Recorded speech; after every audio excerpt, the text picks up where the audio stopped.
not controlling the border for those people who are tempted because they have a very bad life where they're at, that's not very merciful. It's not very good. Laws exist to, in some way, deter people from doing things. And by not having a border law and not having controls on this, we encourage people who are desperate to take desperate measures. I don't think that's a very loving way to be, both from a Christian perspective, but just from a secular government perspective.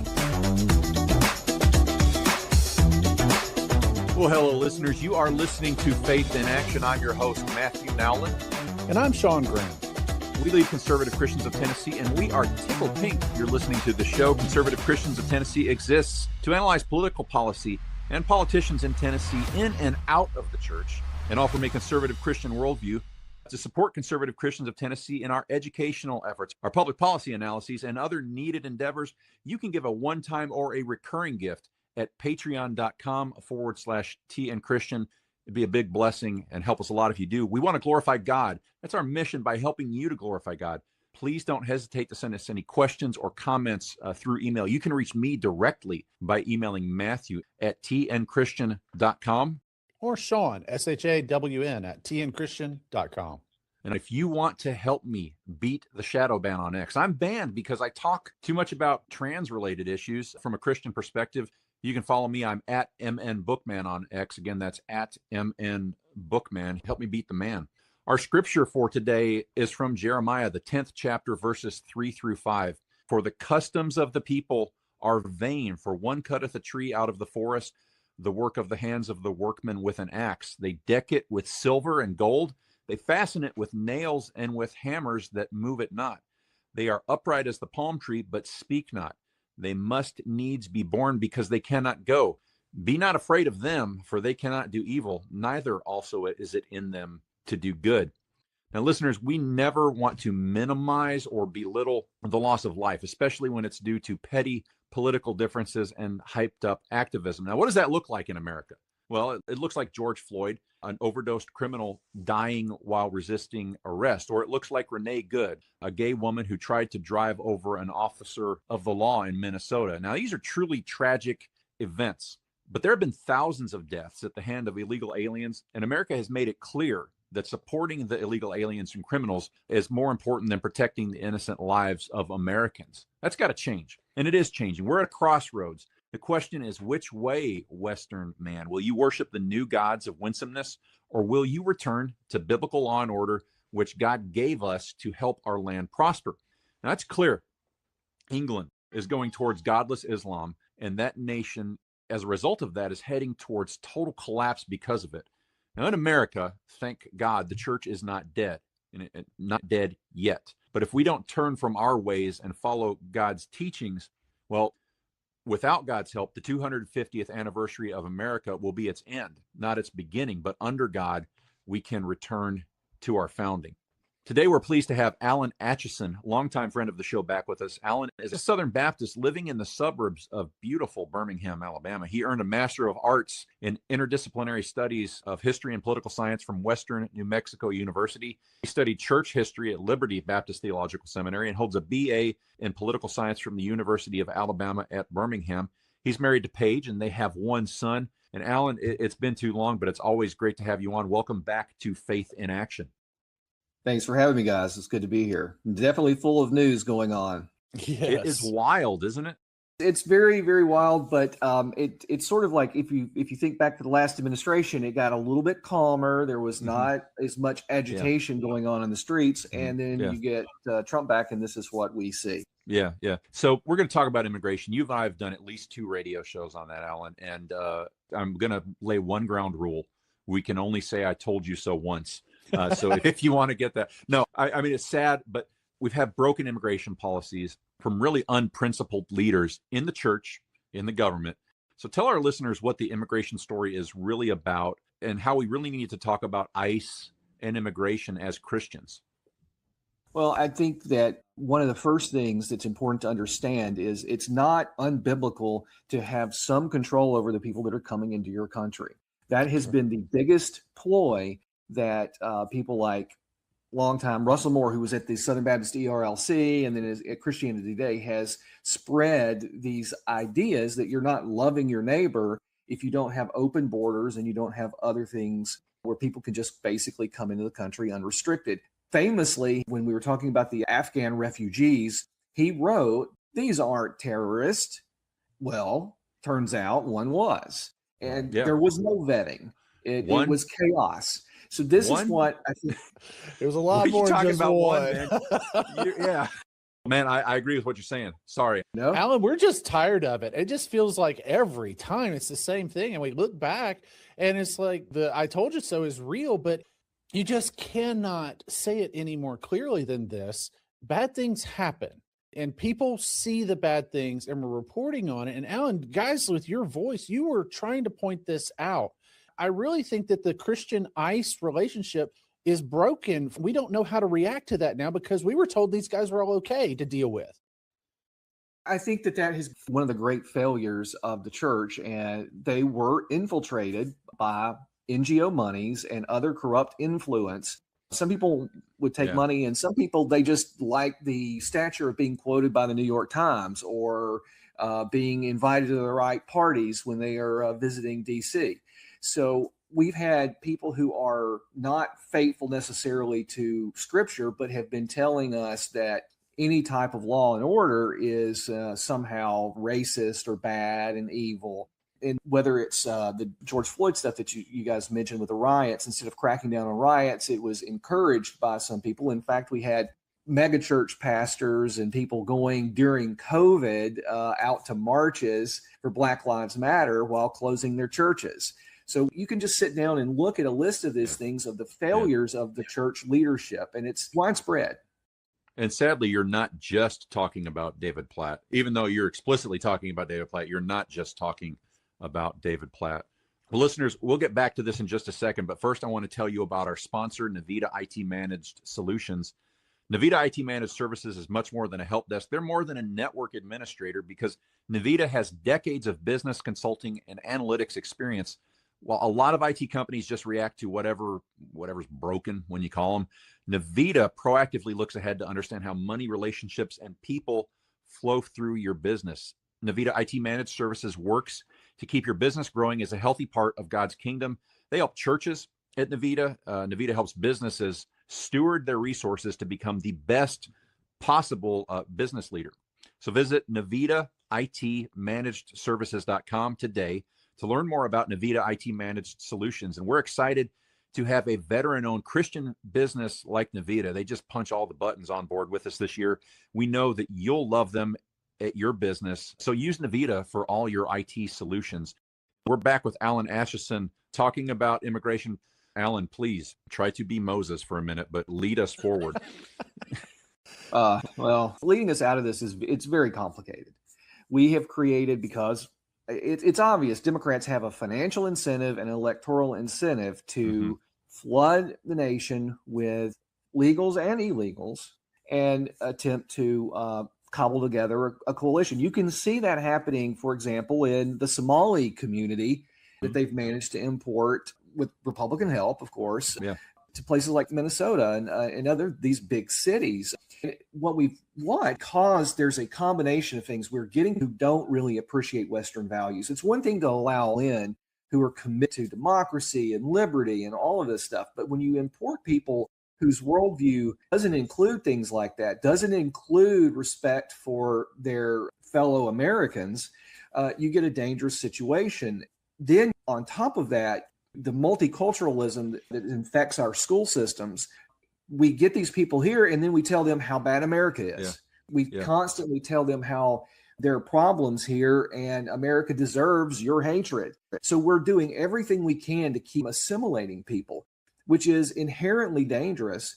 And it creates this nonsense that you see. And again, look at places like Minnesota, where you've got people who cater to specific ethnic groups because that's how you win elections.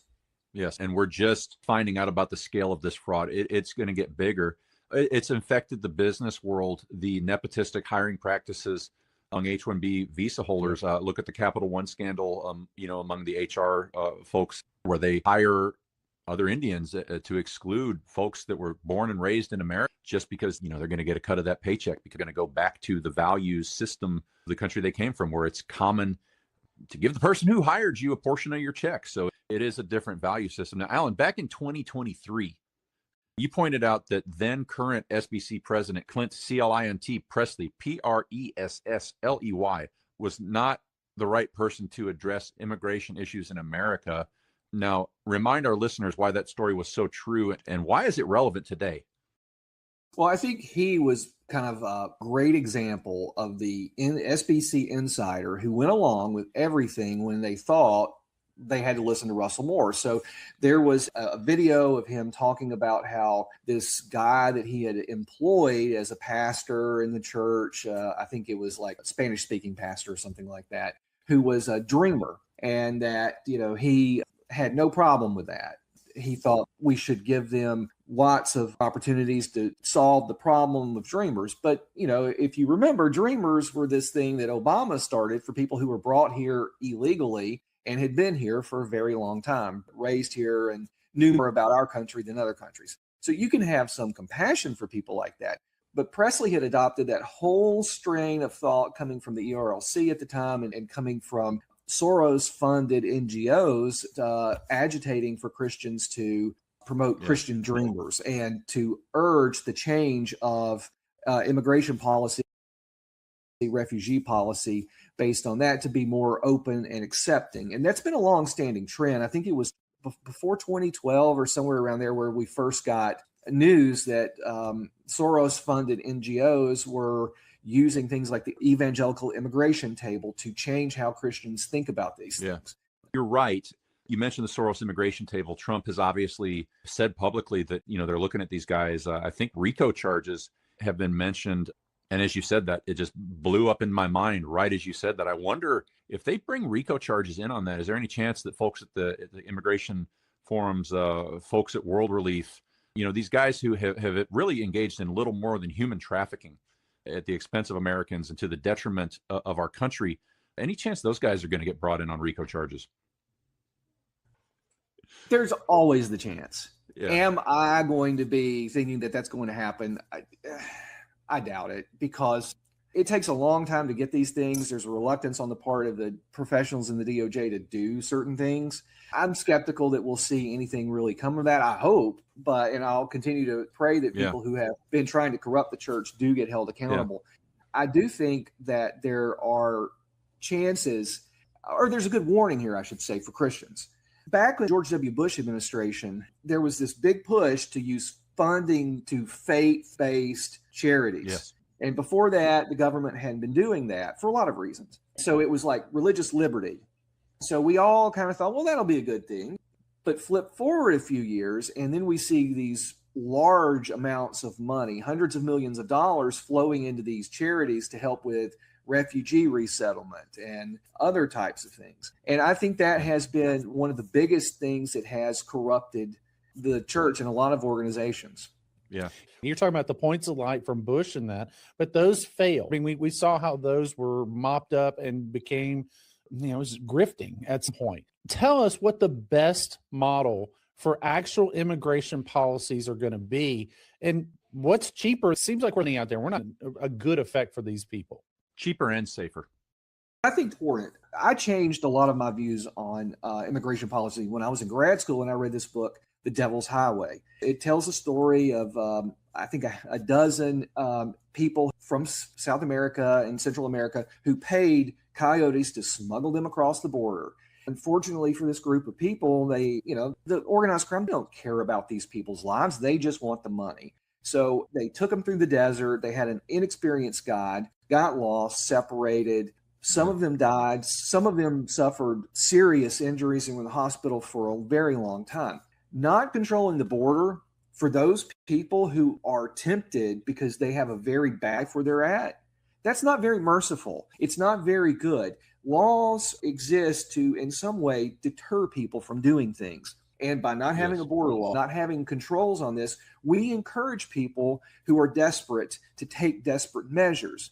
I don't think that's a very loving way to be, both from a Christian perspective, but just from a secular government perspective. I mean, you have to feel bad for people who want a better life. Now, that's the reason I think that you can have immigration. You just need people who want to come, who want to assimilate because they appreciate things. And that's what's great about America.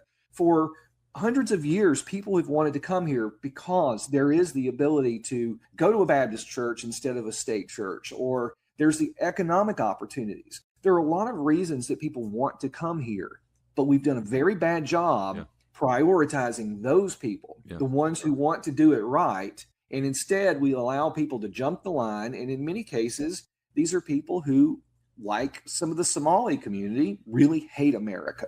And that's not what we need. We can't have a healthy America when a large segment of the people that we're bringing in hate us and want our destruction. Listeners, move from the Somalians that hate America to some Christians who love their own country. And I want to talk to you about a group we talk about every week, Equipping the Persecuted. Now, we've done shows going back 5 years regarding the genocide and murder of Christians in Nigeria. And through that time, there's a Christians group on the ground doing the Lord's work to save our fellow Christians, fellow believers. And that's Equipping the Persecuted.org. And thank you for your support if you're supporting them. That helps real Christians that are attacked by brutal Muslim jihadists. These folks need food, clothing, shelter, medical care. These need help building a new life. And your monthly donation creates sustainable help for people who are in real need. Equippingthepersecuted.org. You can support their work today by visiting their website. You can sponsor an orphan for just $35 a month, or you can order African coffee and have it shipped straight to your home. Every bag of Equipping the Persecuted coffee that you purchase does more than just fill your cup. It strengthens the body of Christ, because 100% of those proceeds in that coffee sale go directly to support the persecuted Christian in Nigeria. They have several great flavors you can try on their website. You can order them today. Again, that's equippingthepersecuted.org. And I'll be honest with you, we get a ton of people following us on Facebook from Nigeria now. They are thankful, those Christians in Nigeria. So thank you very much. Alan, I want to get back to you now. Back in 2025, I just sent you this through X, a tweet that I had put out. And I had suggested back then that groups that had been involved in the trafficking of folks here for the sake of government, that they could support repatriation programs, and they could implement voluntary repatriation by partnering with international NGOs and home country governments that offer through the church financial incentives, through private flights and buses, logistical support, passports, visas to encourage return migration. They could help get these folks going back on the ground. Again, that this would be volunteer funding with no money from any level of American government, and contrast that against an ICE enforced deportation. Give any better ideas? We wanted to ask, what does passionate help from the church look like as people remigrate? Because yes, we want our country back. We are dual citizens. How should the church handle this? Well, and because we've allowed this problem to fester for so very long, the answers become a lot more difficult. There are some people who are going to want to remigrate to self-deport, because if they do that, they have the opportunity to reapply and come through legal means. The church should focus on things like that. If people really do want to come here, helping people do it legally, returning to where they're from, filling out the paperwork, the church could help with a lot of that, or at least nonprofits that are related to the church could help. That would be one thing. I think the most important part of anything like that, though, unfortunately, we're not going to have any control over as individuals. It has to come from the government, which is you have to begin controlling the border. It has to be a concerted policy that, lasts more than 4 years. It has to be a long-term thing, because as soon as power changes hands, we're going to be right back in the fix again, because Democrats are telling you that. So it's going to be complicated. And I think that that's ultimately when we talk about compassion. Where is the compassion for the American worker? We have encouraged a couple of generations of Americans not to take certain jobs. I think the CEO of Ford the other day was saying that he has six-figure jobs, $120,000 mechanic jobs, thousands of them that they can't fill. Why? Because we send everybody to get a liberal arts degree at college so they can earn $35,000 a year instead of learning a trade. We've betrayed Americans in some ways, because we think, well, we can just import the labor that we need. And to a point, you can sort of do, but again, we still have thousands of jobs of people we can't hire. They have to be trained. I think what has gotten out of balance is that so many in the evangelical leadership are more focused on immigrants and refugees than citizens. And that's a very bad place to be, because what's the government's role? Who are they supposed to ultimately protect? Life, liberty, and property. Those are scriptural commands for government, if they're not looking out for the citizen who has the legal right to be here, they're not really caring for their neighbor, are they? No. Yeah. The tender mercies of the wicked are cruel. And that's playing out here. And we have more wickedness in the church than we care to admit. And I think, if you were to say to some of these people, count your neighbors, they'd go 1, 2, skip a few, 99 South America, 1, 2, skip a few, 99 Somalia. I mean, this foolish proclivity that we have to step over the Good Samaritan that is literally on the road. That's the point of that story. The Good Samaritan in the Bible is that your neighbor is whoever you're in natural proximity to. I don't know if these guys are looking for some weird dopamine rush by skipping everybody that's adjacent to bring some unknown over because it's more exciting. It's kind of like write your own adventure, except you don't know what you're getting into. You're a Southern Baptist. What's the Southern Baptist Convention and churches in the Southern Baptist Convention? What do they need to do going forward as we talk about what modern immigration policy looks like, in your opinion? What's your opinion where we need to go? Well, I think it's complicated.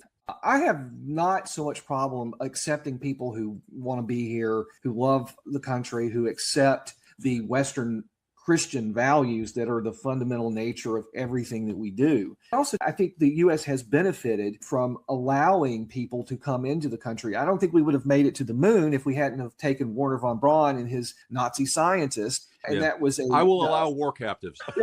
Those types of examples are that you can get people who can come in and make contributions. And I do think in the current situation in the world, the U.S. is still popular because despite our flaws, we're freer.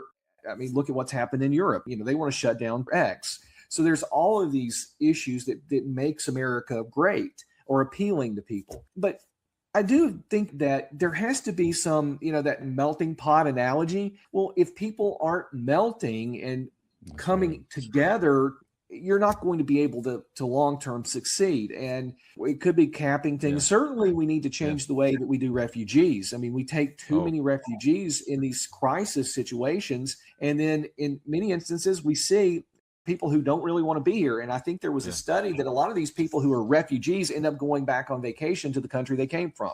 That hurt the refugees. It was 70 or 80% of Muslim refugees ended up doing that. And that came out recently. Wow. I remember that. But if we don't take their best people, because we're told these are the best people, how are we going to prevent their countries from rebuilding themselves?